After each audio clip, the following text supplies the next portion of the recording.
to say na isang milagro yung pag-qualify natin sa Olympic qualifiers despite a disastrous World Cup campaign is a bit of a broad overstatement. Kasi statistically, proven ng mga players natin na kaya nilang mag-compete against the best of the best. It's just that they were outcoached. Kaya sa pagbitiw ni Chot, sino nga ba ang mga best candidates ng Gilas sa head coaching moving forward? Pero bago natin pag-usapan, palike naman ng ating video bilang suporta.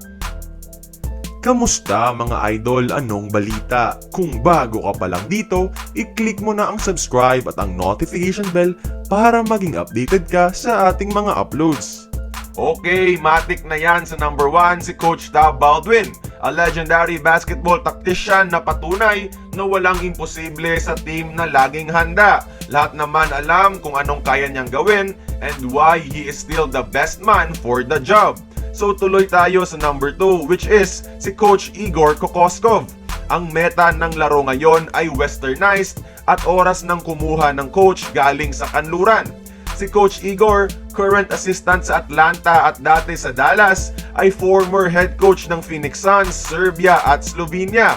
Disipulo ng modern basketball ang kanyang sistema.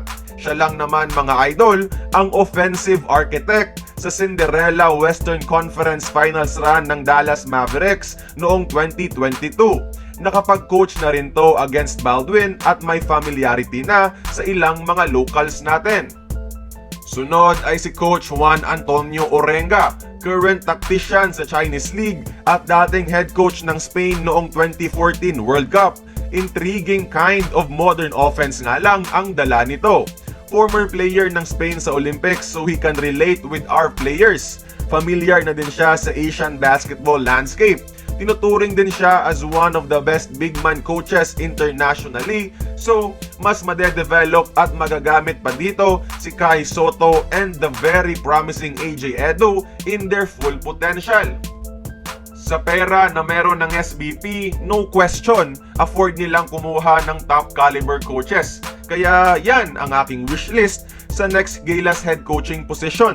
Oh, baka magtanong kayo bakit wala si Jimmy Alapag? Well, he is a player development coach sa NBA. At para sa akin, rather than calling the shots, Alapag would be the perfect supplementary assistant to a great basketball shot caller and tactician sa Gilas. Kaya kayo mga idol, sinong gusto nyong maging sunod na head coach ng Gilas? Join the conversation, magkomento lamang sa ibaba.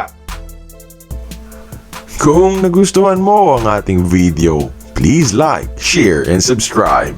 I-follow mo na rin ang ating social media platforms for more exclusive sports content. Until then, this has been Courtside Buckets.